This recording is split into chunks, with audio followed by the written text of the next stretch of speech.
All right, good day. It is daytime. A little bit different format. I'm not used to me sitting here, but I'm actually traveling out for work here in West Texas, sweltering in the heat. So I had a little bit of time here right now, and I've been following something that I think is pretty interesting to share, especially those in the Jeep community. This is kind of a big deal. So if you followed the channel up to so far, you know that I have a few Jeeps.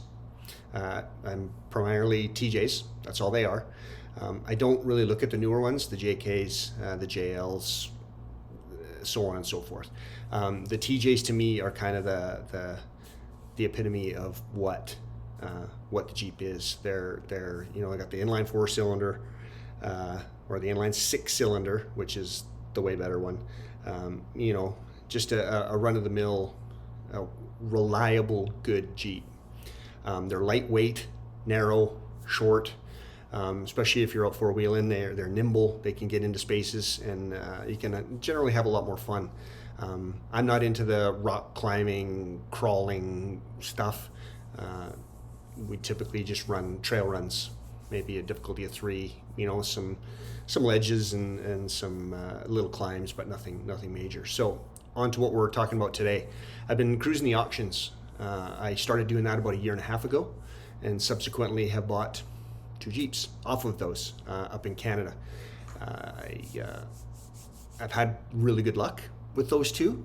So when I got down here to Houston, I started again looking at local auctions. Now I didn't really find anything in the local market, but I did stumble across Copart, which is a huge online auction. Huge. There's quite a few going on around here. Houston, Dallas, I think Fort Worth. They have a lane where they run cars through. So you can pretty much search any make model you want.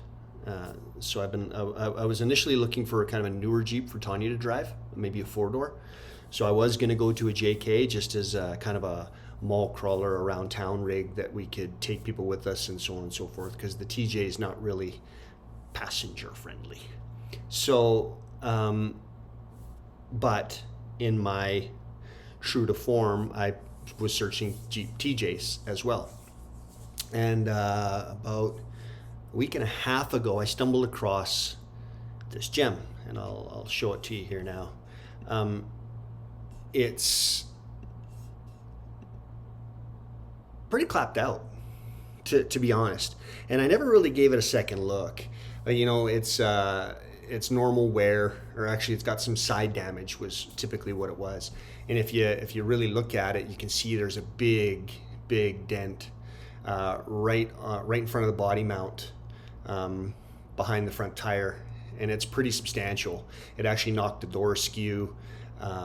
The hood is all crooked. The hood mounts are the hood latches, are gone on both sides. So it's a pretty significant impact, and it wasn't really something that I kind of wanted to mess with. I was looking for like a normal wear type one, maybe. The TJ seemed that there's a few of those on there. It's hard to say why they go to auction, but this one for sure, it's because of the accident. And you can tell that because, well, the way that it is, but also it was put out by State Farm. So this sale is in Houston, which is right by us, which is fantastic. So I started really, I just wanted to look a little closer. So as I was clicking through the photos, one of them really jumped to mind. If I can get it to go. Why isn't it? Uh-oh, I puked it. One of these photos really started jumping out. And the reason why is because if you look at the window, it's pretty elongated. It's long. And that's the first indication of exactly where I'm going with this. So the Jeep TJs in 2004 to 2006 actually came out in the latter half of 2004 with what they called the long wheelbase version, which in today's language is the LJ. This is a pretty sought after rig these units. There was only about 47,000 of them made.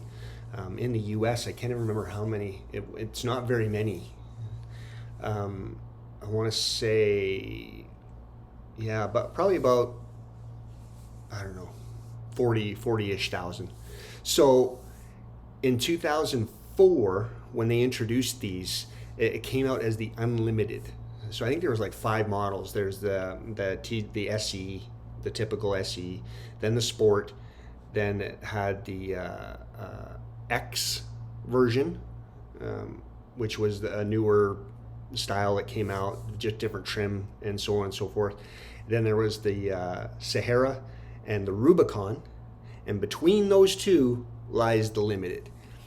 What set this one kind of apart is it came factory with 30-inch tires, and it has a factory Dana 44 rear end, and then it's got the long wheelbase.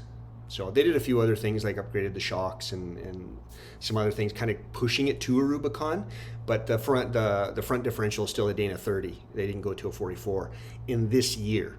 In the 2005, 2006 LJs, those are actually Rubicons, and they come with the bigger axles, the beefier axles. They come with the beefier transmission.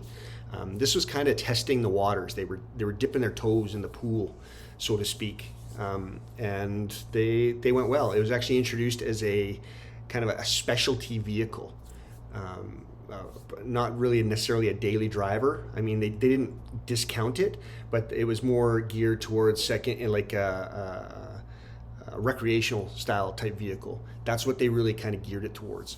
And it was meant to be a little more spacious so that you could put more people in it, you can put more gear in it, those types of things.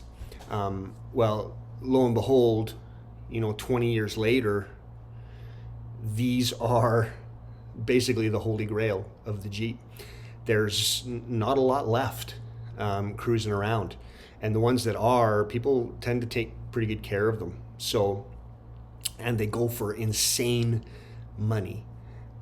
When I say insane, I mean north of they can go 20 grand without even blinking an eye.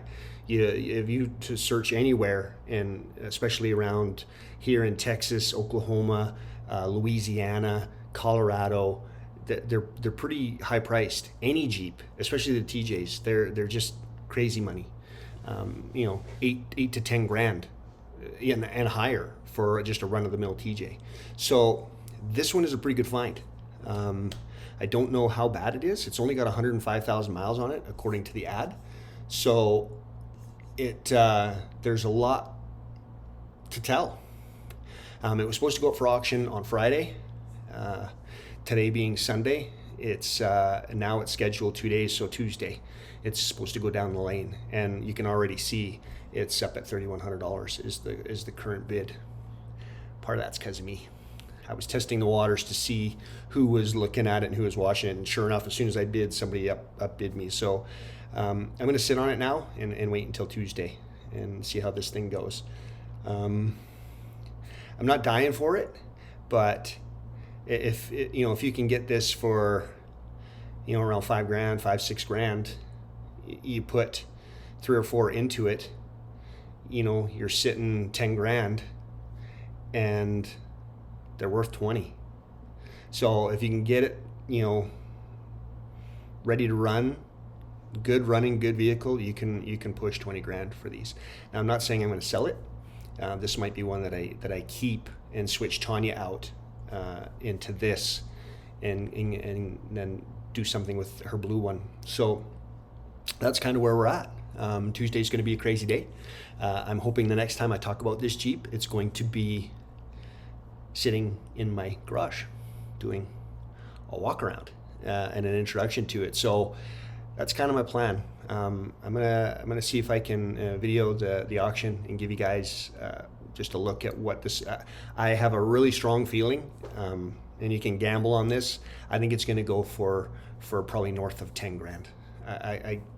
If people really research it and see what it is, they pick up the same things that I did, the telltales, and you realize it is an LJ. It's going to go. There's going to be somebody out there who wants it bad. So stay tuned, and we'll see what Tuesday brings. All right, catch you later.